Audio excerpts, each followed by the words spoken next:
Hello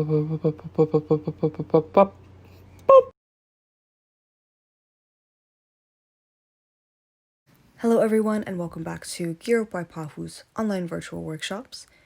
In this workshop, we will be covering College Prep 101, where we will be providing some general information that we believe you should know as an incoming college student. An overview of the topics that we will be covering include next steps to take, independence as a college student, college/university life, time management, money management, as well as health management. Now ask yourself, what steps have you taken to prepare for college?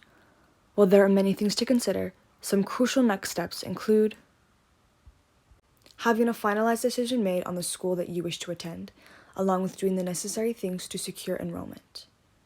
Next includes understanding how you will be able to pay for college, having all of your finances in order, having applied for financial aid, FAFSA, or any loans that you may need, and also understanding your means of transportation, having any travel accommodations made, and making sure that you know your commutes. Once you feel that you are prepared for the initial steps of entering college, next comes independence.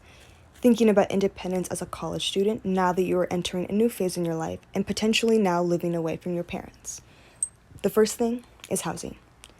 Ensuring that you have applied for any student housing that you may need or that you have secured any other form of housing that you are interested in. Next is transportation. While I talked about this in the previous slide, just to reiterate, ensuring that you have means of transportation, whether that be getting a car, etc., or that you understand the public transportation system within the community that you will be entering. Next is insurance. While many of us are insured under our parents, if you are not, insurance is something to definitely think about and consider. One great benefit of becoming a college student is that many universities offer many different types of insurance at discounted rates for students. So do your research and check that out if you need to. And lastly is residency. If you find that you are moving into a new place, a new community, a new state, etc., and you are going to be staying there for a long period of time, residency is something to consider as it can be very beneficial for you. Now that you have an understanding of what it means to be independent as a college student, next comes university/college life. Now that you are entering a new type of schooling, it is very important that you understand how it functions and operates. First is student services. Many universities and colleges offer student services for both personal and academic use.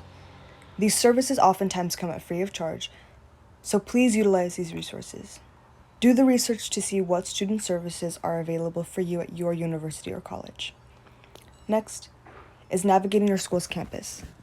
Unlike high school, oftentimes classes, student services, etc. will be located in different buildings all across your campus, meaning that it's very important that you understand these locations so that you can navigate your campus smoothly. Next is classroom dynamics / coursework and course load.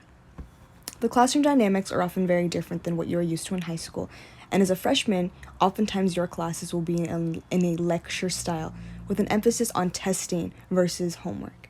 Therefore, note-taking and studying becomes even more so important. Next is interacting with professors and TAs, specifically looking at office hours. Again, oftentimes as a freshman, your classes will be in a lecture style.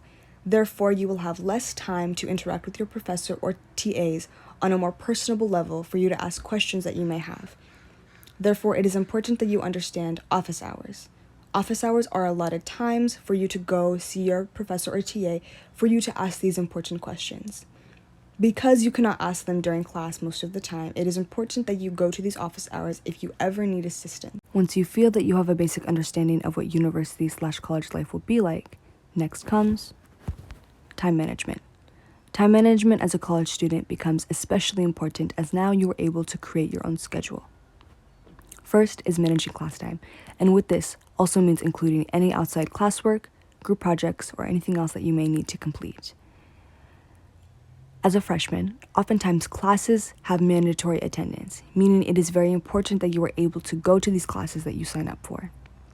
And as I mentioned previously, they are also oftentimes lecture style, meaning that any assigned work must be completed outside of the classroom. This means that time management becomes very important as you must complete these tasks in a timely manner. Next is managing work time. Understand that any work that you may need or want to do must happen outside of your class time, and that you must have a schedule that does not conflict with this. Next is free/leisure time. This is also very important, understanding that as a college student, it is very important that you have time to de-stress and relax. This means that it is very important you find the time to do this and that you are able to do this properly. Again, time management is very difficult, however, it is very important, and once you find a schedule that works for you, things can go smoothly. Once you feel that you have an understanding of what good time management looks like for college students, next comes money management.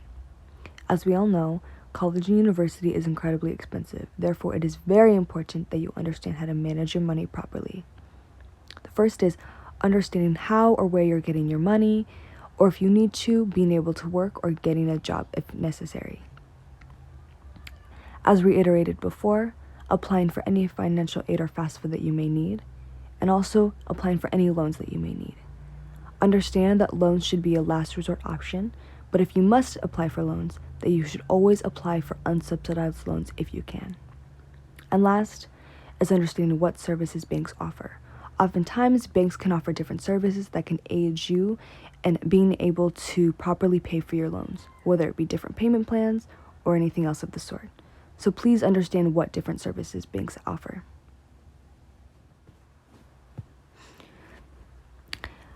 Once you feel that you have an understanding of what type of money management is required of you as a college student, next comes health management. Health management becomes important to you as a college student because now you are in charge of providing food for yourself as well as your meals. The first is eating balanced meals, ensuring that you are eating nutritious foods and that you are not developing unhealthy eating habits. Next is exercise/daily movement. It is very important that you are finding time to exercise at least once a week. Next is being able to take care of yourself when sick. Again, if you are living in your dorms or if you find that you are living on your own, it is very important that you are able to take care of yourself when you're sick, as you might not have access to your parents or assistants. Next is understanding university's health services. Again, if you find that you are in a position where you need help or you need to see a doctor, your university oftentimes offers health services that could be available to you for free of charge or for low cost. Hopefully now you have an understanding of what it means to manage your health as a college student, and that you feel more prepared, and that you have the information that is necessary to enter college smoothly. If you have any questions, please let us know through our Instagram, through our website, or please book a mentoring session with us for more information. Thank you so much. Please check out our website at gearupwaipahu.com for more, and check out any other videos that we may have.